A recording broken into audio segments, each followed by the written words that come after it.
time has come to call upon the true power of the Heavensward.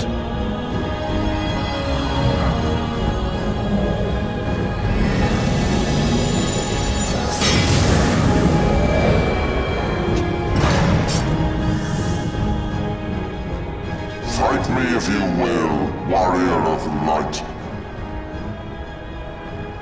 I care not.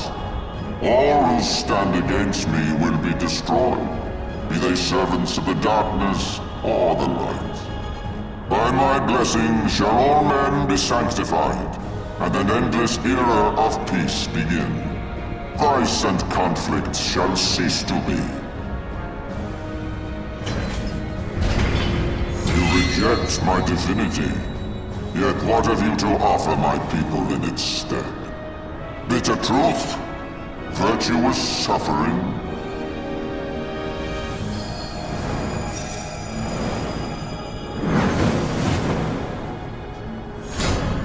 No matter.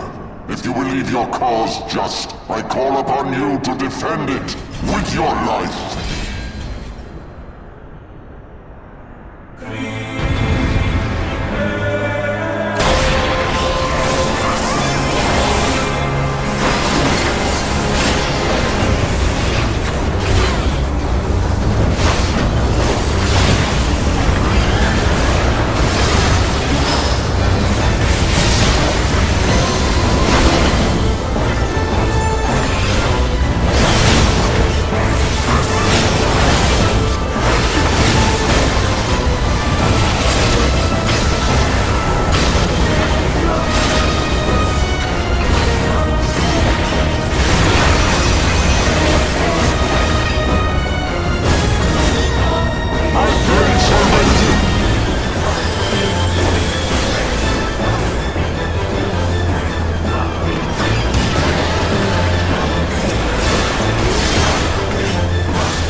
can this be? A millennium of prayer and the Eye's power combined, and still you stand.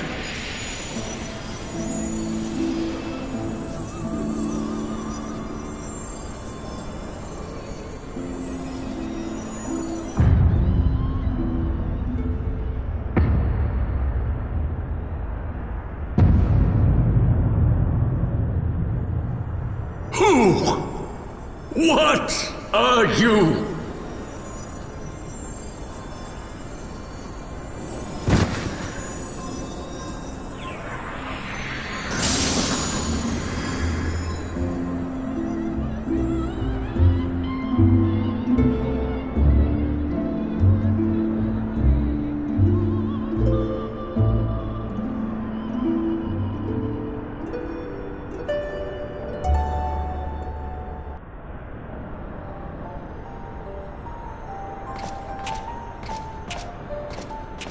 It is over then. I had hoped that mine would be the hand to end it. But knowing you, there was little chance of that.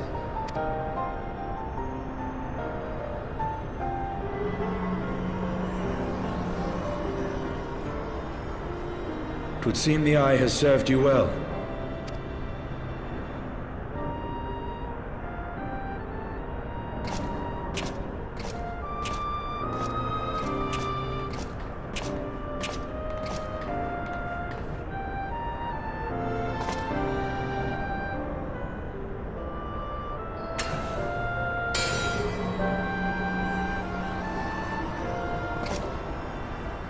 Its twin, at long last.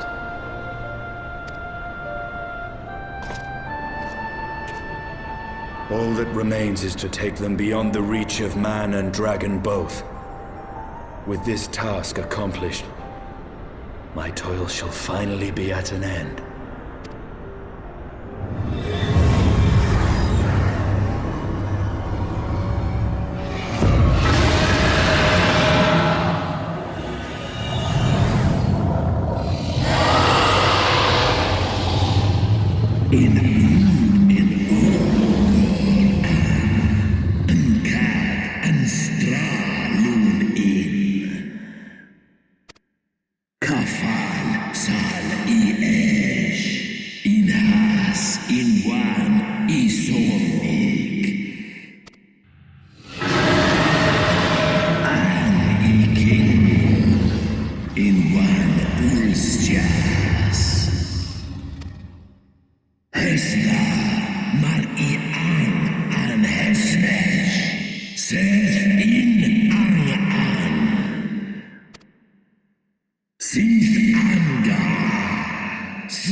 Away, servant of Hydaelyn.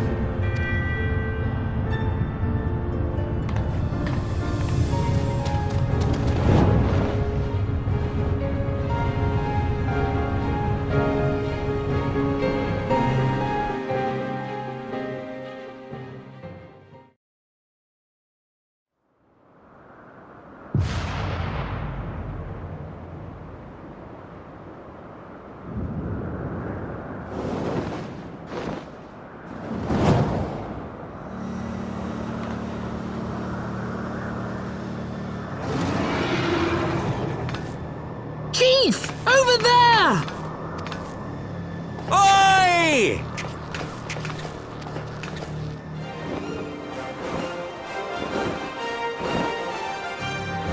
Ha ha! God's damn it, do you always have to cut it so bloody close?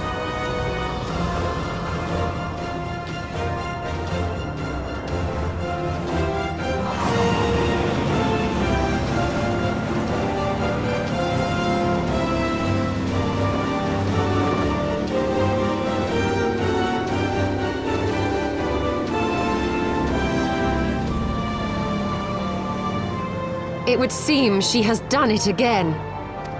Was there ever any doubt? Let us return to Ishgard. Our friends will be eager to learn the battle's outcome, and welcome back their champion.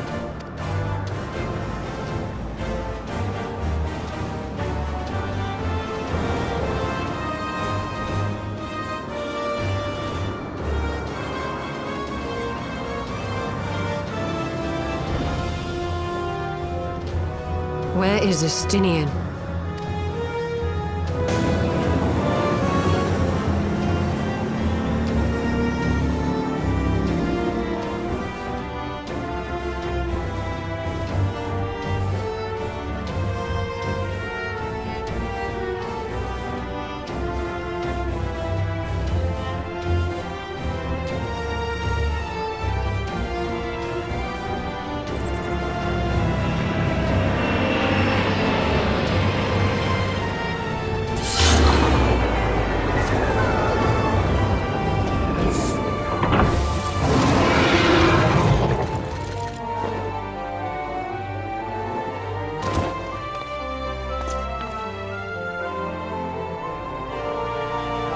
I dare say you are the first soul in Ishgardian history to arrive in our city upon Dragonback. This scene shall be remembered for 1,000 years to come.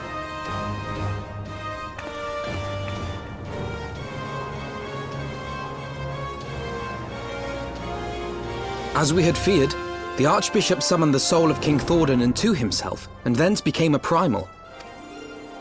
But he and his knights are no more, thanks to the Warrior of Light. Your struggles are not yet over, mortals. Whom do I have the pleasure? I am Midgard Sommer. I have journeyed with Hydaelyn's champion and observed her deeds in the conflict between man and dragon.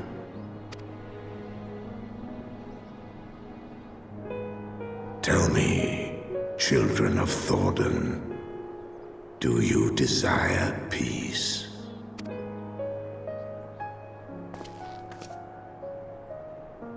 My people have committed unspeakable atrocities against dragonkind, even against our own. Would that we could undo these wrongs, but we cannot. Be that as it may, the future yet presents a chance to begin anew. Our nation has broken free of the shackles of a false faith, and Nidhogg shall lead his kindred against us no more. I doubt not that it will require much effort and perseverance. But 'tis my belief that in time, Ishgard will again become a place where man and dragon may abide together in harmony. I shall remember thy words. Yet be warned, Nidhogg's soul liveth on. His unbridled rage hath claimed for its vessel the one thou callest the Azure Dragoon. Estinian. Doubt not but that Nidhogg will call out to his brood ere long, nor that they shall answer him. Steel yourselves, for the true test is yet to come. Come what may, we will never cease to believe. Upon the souls of they who have sacrificed themselves to pave the way for peace, we will never abandon our cause. 1,000-year war cannot be ended in a day. It may take generations. What thou dost begin, thy children must continue. Entrust unto them thy hopes and dreams, that peace may reign again, and forevermore.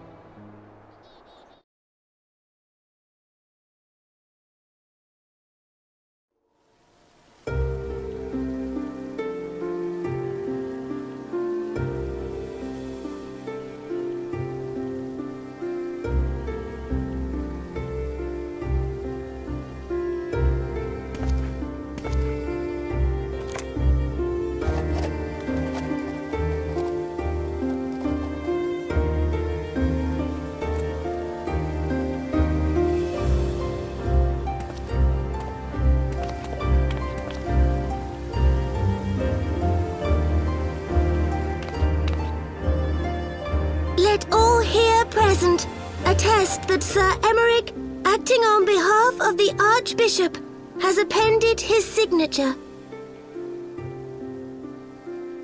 I do hereby declare that from this day forth, the Holy See of Ishgard shall once more be counted a member of the Eorzean Alliance. Let our nations move forward as one and stand united against the Garlean Empire.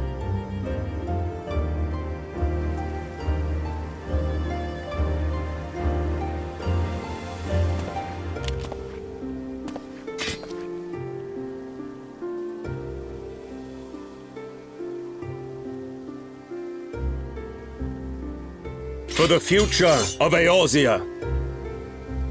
For the future of Eorzea!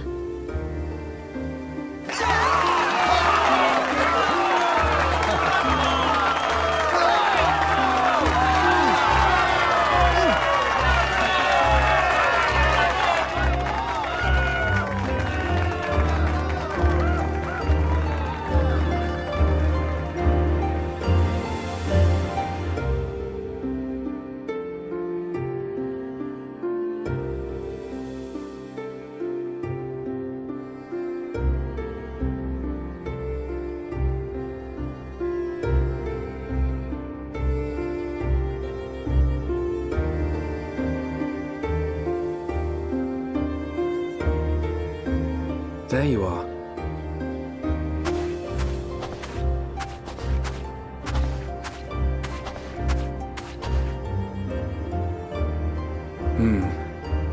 A noble monument to a noble soul.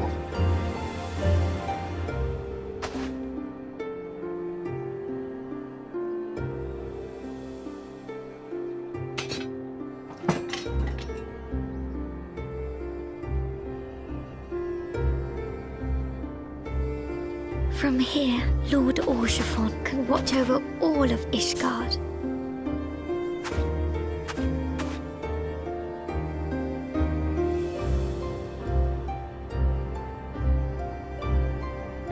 It has been a long and arduous journey, and we have lost much and more along the way. Yet come what may, we must stay true to our purpose and press on. That's right, you two. It's high time we got back to rebuilding the Scions. Which means we're going to need money! And lots of it!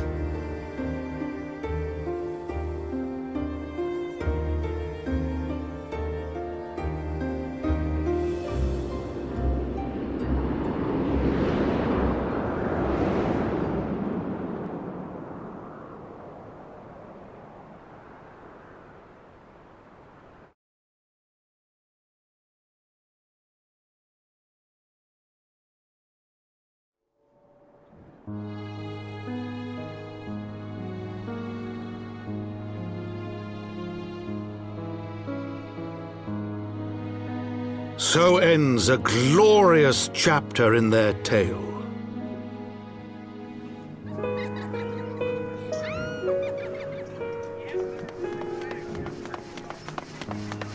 However, tumultuous days yet lie ahead for Ishgard.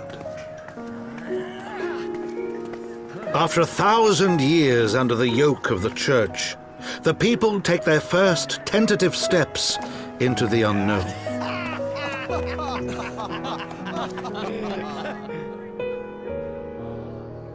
And though they spy a glimmer of peace upon the horizon, Nidhogg's vengeful shadow yet remains to darken the way.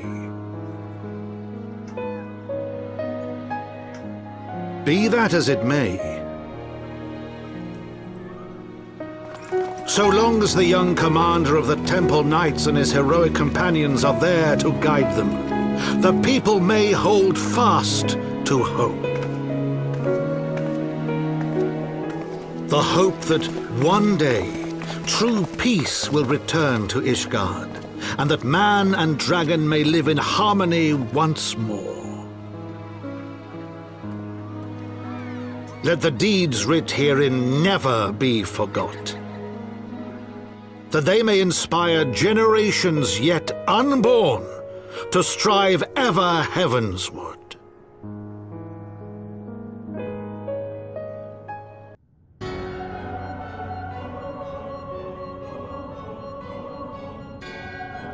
So Lahabrea and Igaeorm have fallen, bested by mortals in their attempt to initiate the Eighth Rejoining. That they should be so complacent. And now it falls to me to deal with the consequences.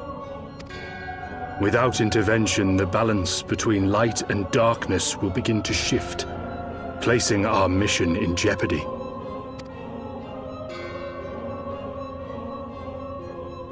Hydaelyn's champion has grown too strong. Her might encroaches upon the realm of gods. Equilibrium must needs be restored. The time has come for you and yours to join the fray. Warrior of Darkness.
Thank you for coming.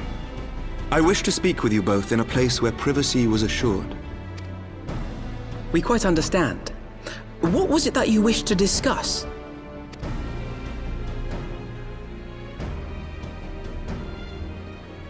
With my father's passing, the seat of the Archbishop lies vacant. And so, in accordance with canon law, I have assumed his responsibilities.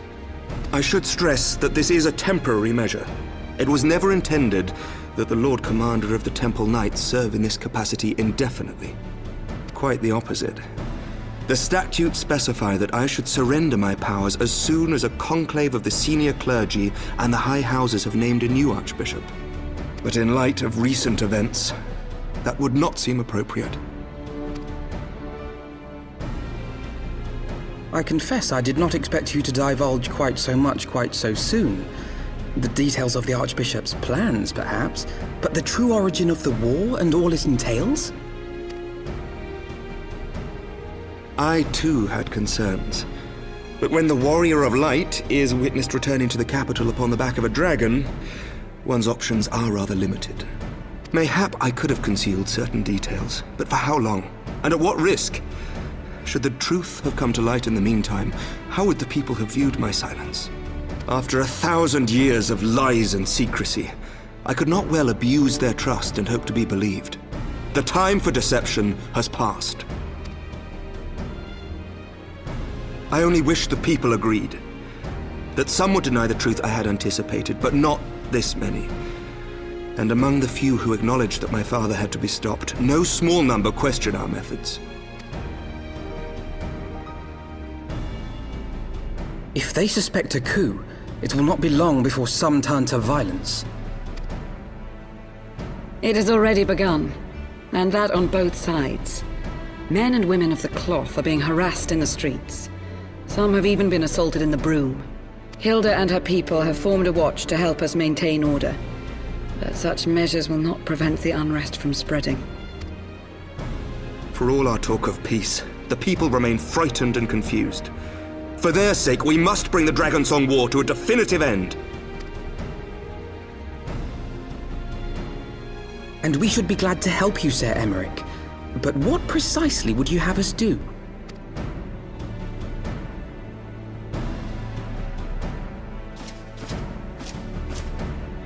We wish to treat with the dragons of Annex Trine.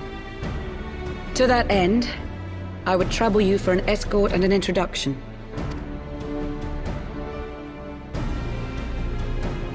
Annex Trine?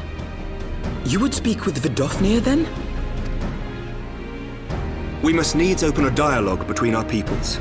Acting as my representative, Lucia will extend an invitation to their leader, that she might visit us here in Ishgard.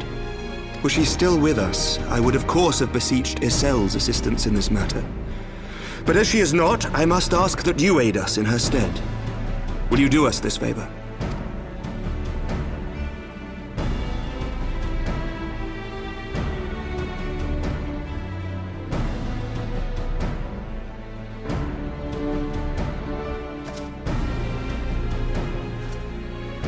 Thank you, my friends.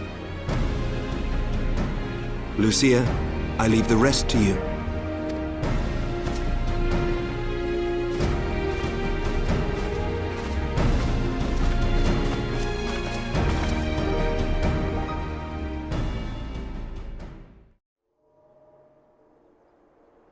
In the wake of the Archbishop's fall, the nation of Ishgard trembled, the faith of her people shaken to its very core.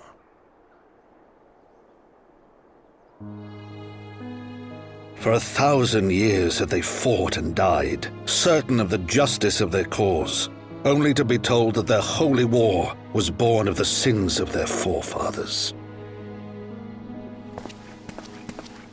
What then for those brave men and women, thus stripped of their righteousness but to despair, to deny the truth and decry its speakers?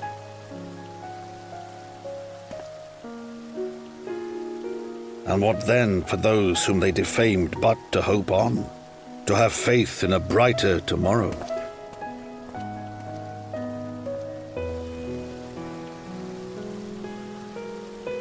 A tomorrow in which man and dragon might live together in harmony, then as distant as the very stars in the heavens.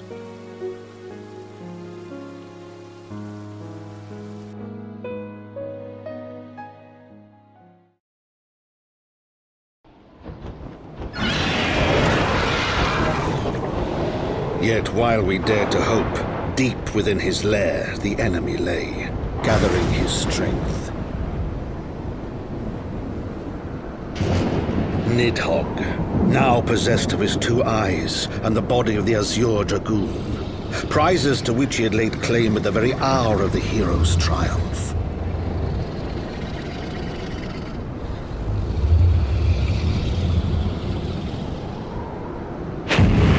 As desperately as we sought the solace of peace, the great worm craved the misery of war. Nor was he alone in his misbegotten desire.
I'm terribly, terribly sorry to have kept you all waiting. You need not apologize. We arrived but a moment ago ourselves. Pray, allow me to introduce Kryle, who has recently come from the Sharlayan motherland. She has generously offered to assist us. Oh, please, think nothing of it. A trip to Eorzea was long overdue. You must be the Warrior of Light. Yes, you certainly do look the part. A pleasure to meet you at last, miss. And who is that I spy but young Alpha No Levieur himself? I dare say someone's grown an ilm or two in my absence. Or are those lifts in your boots? We, Miss Kryle and I met at the Studium years ago. I shall forever be indebted to her for her sage guidance. It was no small task keeping him out of trouble, believe you me. The youngest ever to enter the Studium, him and his sister, 11-year-old prodigies. Suffice it to say, social graces were not among his list of talents.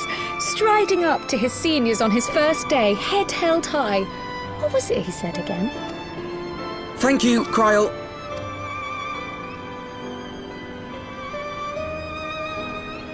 For what? I haven't finished yet. Would you care to attempt a more dexterous deflection? Mayhap we should save this delightful conversation for a more fitting occasion, when pressing matters do not demand our undivided attention. A bit much, but better. I can tell you have been putting your skills to use here in Eorzea. Henceforth, I trust you will dazzle me with your eloquence at the first time of asking.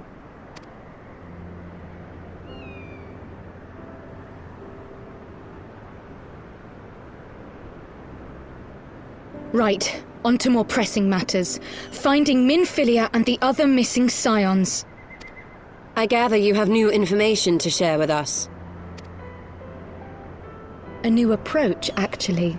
Tataru recounted the tale of your escape, and it gave me an idea. Simply put, assuming Thancred left some manner of trail when you whisked him away, as is almost always the case with teleportation magics, I am confident I can find and follow it. Then what are you waiting for? The wherewithal to do it. The fact is, my abilities aren't quite up to the task. Not in themselves, anyway. If I had Master Matoya's crystal eye, on the other hand... Then let us all call on her forthwith. I think it best that you explain your plan to her in person.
Oh. Is that trouble I smell? Or did you forget to wipe your boots on the way in? Forgive us, Master Matoya. We will be sure to wipe them on the way out. And may I say how glad I am that age has not yet deprived you of your senses. Ever so quick-witted, aren't we? To the detriment of your manners. Well, out with it then. What do you want? Pray, allow me to introduce myself, Master Matoya. I am Kryle, of the students of Baldessian. I hope you will excuse our unannounced visit. Baldessian, you say? Ah, yes. The old coot set up shop on the Isle of Val, didn't he?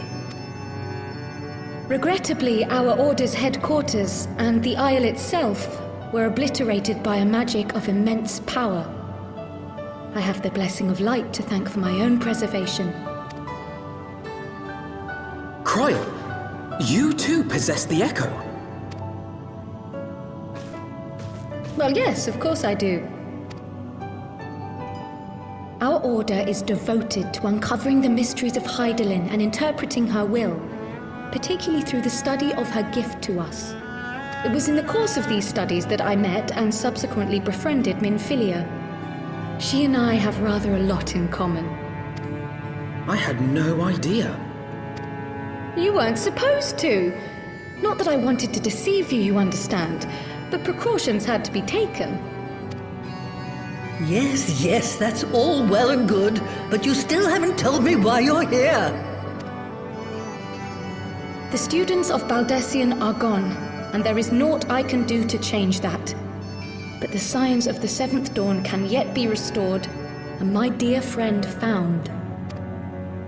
You have in your possession an ancient crystal of light, one you call your crystal eye. I believe I can use it to focus my abilities and locate one of the missing scions.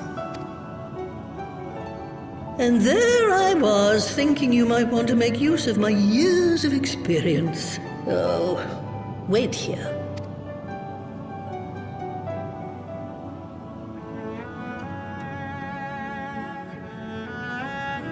Long did I ponder the nature of this crystal and its familiar radiance, but never did I suspect it was a crystal of light.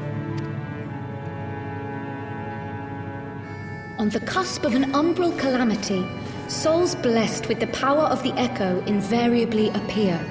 To aid these, her chosen warriors, Hydaelyn bequeaths to each a slither of her strength in the form of a crystal of light.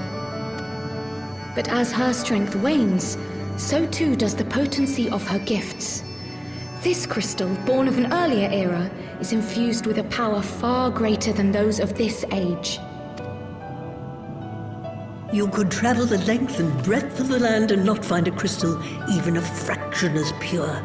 Its value is beyond measure, as are the risks inherent in its use. No two manifestations of the Echo are alike. I, for example, can converse with beings of every shape and size, excepting beasts, contrary to what others would have you believe. Language has nothing to do with it, of course. Rather, I am sensitive to the whispers of the soul. Their intent, their very essence even, the traces of which serve to guide the elementals to Y'shtola. Far-fetched though it may sound, I believe that with your crystal eye, I may be able to pick up where they left off and follow the remaining trail to Thancred. That is, if I have your permission.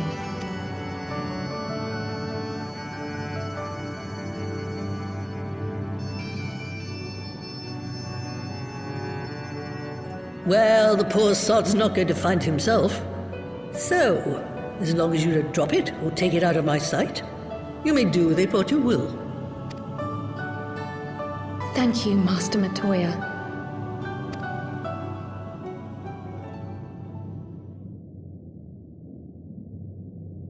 Then let us begin.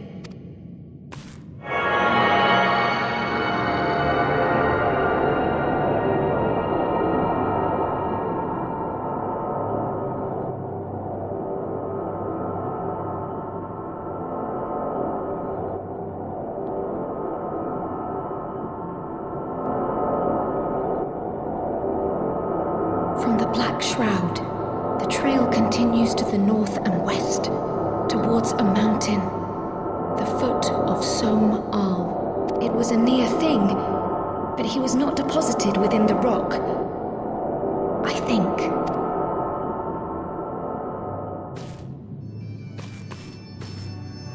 The hunters of Tailfeather know those lands well. I say we begin our search there.